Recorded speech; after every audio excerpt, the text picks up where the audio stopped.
Viernes 26 de febrero de 2025. Bueno, esta semana para mí es una semana bastante tranquila en cuanto al entrenamiento. O sea, ayer por ejemplo corrí media horita, nada más, algo súper corto. Me fui a nadar, hice algo de 2200, que no es poquito, pero es menos de lo que estaba haciendo. Hoy día sí pedaleo con los chicos del pelotón milimétrica, como todos los miércoles, que bueno, yo sentí el ritmo un poquito más alto que lo habitual. Ahorita no tengo potenciómetro, así que digamos en términos objetivos no podría decir cuántos vatios más, pero yo me sentí todo el tiempo tipo zona 3, ¿no? Y creo que la velocidad media ya nos dice también que fue un poquito más alta que un día regular. Creo que hoy día sacamos casi 28, lo normal es 27. O sea, desde milimétrica hasta llegar a la planicie, digamos, esa es la referencia que yo tomo en cuanto a velocidad. Hoy día 28, lo usual es un poquito menos. Pero bueno, hay un tema que yo quería comentar porque justo hace un par de entrenamientos, hace un par de videoblogs, mi colega Andrés me puso un comentario, me dijo: Edu, yo quiero que comentes un poquito sobre la nutrición, pero no la nutrición en el entrenamiento, sino la nutrición en general. Entonces, bueno, yo en primer lugar, yo no soy nutricionista, ¿no? O sea, ahí los especialistas son los expertos en la materia, pero sí yo quería comentar algo respecto a lo que mencionaba mi colega Andrés, porque justo el día de hoy vi el último video del triatleta Lionel Sanders, que todos los triatletas lo conocemos porque ahí él es muy mediático, tiene su canal de YouTube, muy interesante, y justo habló del tema de la nutrición.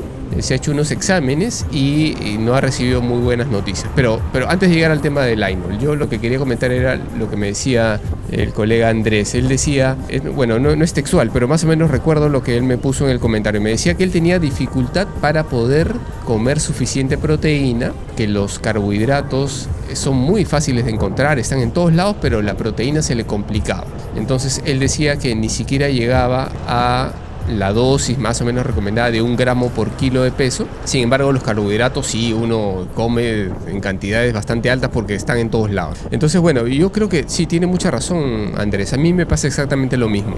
Más o menos lo que sabemos es que lo que se recomienda para una persona, digamos, un deportista de resistencia, más o menos lo que hago yo, lo que hacemos todos los que estamos acá, es una dosis de 1 a 1.5 gramos de proteína por kilo de peso. Entonces, en mi caso, más o menos eso es 120 gramos, algo por ahí. Yo trato de que todos los días llegues a esa cantidad de proteína. Y es algo que he tratado de mejorar últimamente. Me he vuelto más consciente de la importancia de eso. Y sobre todo cuando uno va ganando edad, entonces es más importante tener proteína para poder mantener la musculatura en buenas condiciones. Entonces lo que decía Andrés es, la comida en general está llena de carbohidratos, y eso es muy cierto. O sea, yo no sé, es un tema cultural, supongo, ¿no? Acá en el Perú la forma de comer que tenemos es la que todos vemos. O sea, el desayuno, la gente come muchos panes, cereales, mucho dulce. A los niños en las loncheras del colegio se les da pues galletas,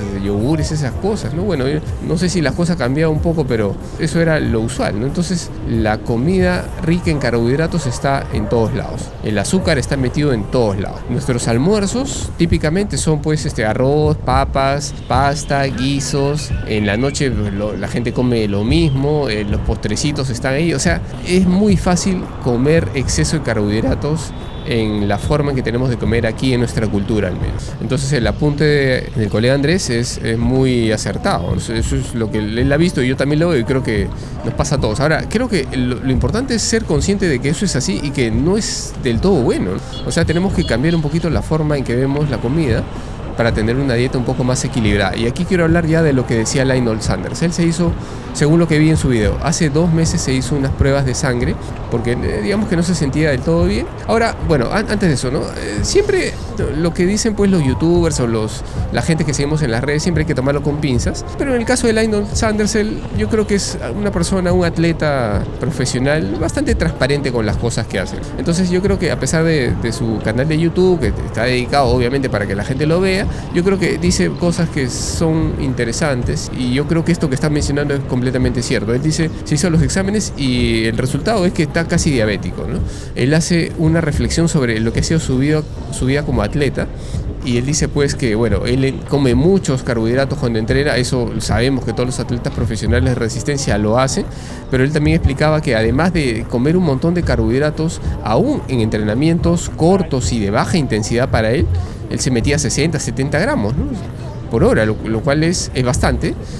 pero en el caso de él, haciendo entrenamientos cortitos, pues yo creo que no era tan necesario llegar a tantas cantidades de carbohidratos. Pero él hace la reflexión y dice pues, que es algo que no era lo correcto, ¿no?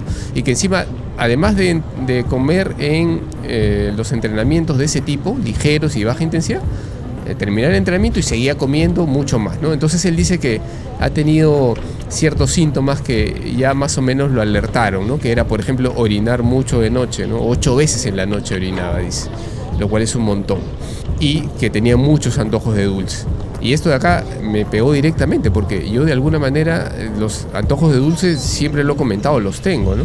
Orinar en las noches, bueno, no es mi caso 8 veces, que es demasiado, pero 1 o 2 veces con cierta frecuencia es algo que sí he notado. Entonces un poquito que me asusta el tema también. Pero, o sea, la conclusión ¿cuál es? El abuso de los carbohidratos obviamente genera todas estas enfermedades metabólicas y es algo que hay que tener muy presente. Entonces, eso es lo que dijo Lionel Sanders. Creo que es bastante lógico, ¿no? O sea, los atletas de resistencia, la norma ahorita, en este momento, es de que los atletas de resistencia, ciclistas, corredores, triatletas, comen muchos carbohidratos para rendir bien.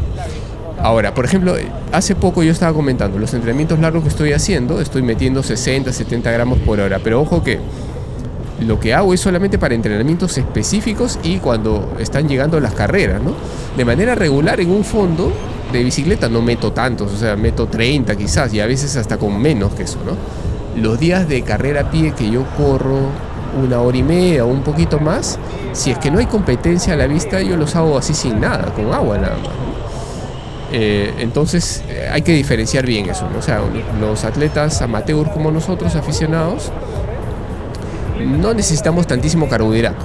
Para las carreras y para rendir bien, sí hay que hacer ciertos ajustes, pero eso no quiere decir que estemos comiendo todo el día como lo estaba haciendo Lionel Sanders y que ya le ha generado un problema, ¿no? Ahora, el tema de los carbohidratos también es algo que ha ido cambiando durante mucho tiempo. Yo me acuerdo claramente, el profesor Tim Noakes, el que escribió el libro El Lord of Running, él en ese momento cuando lo escribió, que fue el año 90, un poquito antes, creo 85-90, por ahí más o menos escribió ese libro, muy famoso, que todo el mundo seguramente lo ha leído. Él abogaba por una dieta alta en carbohidratos, ¿no? Y que era la mejor forma para que los atletas puedan rendir. Año 85, ¿no? Ahora, eso ha ido cambiando un poco también, porque ya cuando hablamos de los años 2010, más o menos la época del Team Sky en el ciclismo, ellos eran, estaban más inclinados a una dieta baja en carbohidratos. Pero yo creo que el tiempo ha cambiado y ahora últimamente nuevamente los atletas están en dietas de muchos carbohidratos, y eso yo lo veo también en ciertos ciclistas que sigo por las redes. Se ve lo que hacen todos los días, lo que comen, y las dietas son altísimas en carbohidratos, ¿no? Y muy parecido a lo que hace Lionel Sanders. Ahora, el mismo profesor Tim Noakes, él era un propulsor de la dieta alta en carbohidratos, pero él tuvo un viraje en su forma de ver las cosas en base a su propia experiencia, porque él fue diagnosticado con diabetes tipo 2 después de mucho tiempo. Entonces él cambió su forma de ver las cosas y ahora es una persona que aboga por el bajo uso de carbohidratos y por más grasas, ¿no? Entonces él cambió radicalmente su forma de ver las cosas. O sea, en estos temas en realidad la ciencia avanza, se descubren cosas nuevas, y lo que antes era lo normal y lo bueno, pues después de un tiempo resulta que ya no lo era. Entonces hay que tener siempre cuidado con la comida. Creo que lo mejor es mantener las cosas en equilibrio. Los carbohidratos para rendir en el deporte, yo creo que sí está bien, es correcto, pero tampoco podemos abusar de ellos en la dieta normal, ¿no? Yo lo que suelo hacer es usar la aplicación del MyFitnessPal, que por lo menos uno apunta sus comidas, y a mí me ha dado pues una mejor idea de qué cosa es lo que como, cuánto como y cuánto de carbohidrato, cuánto de proteína, y con eso trato de controlarme, ¿no? Y bueno, ese fue el entrenamiento de hoy, la verdad que bastante bien, un poquito exigente, pero la verdad que de este entrenamiento me quedo con la idea de esto de la comida, ¿no? Que hay que ser un poquito más... hay que preocuparnos un poquito más de lo que estamos comiendo y ser más equilibrados. Ahora sí, a la casa y a trabajar.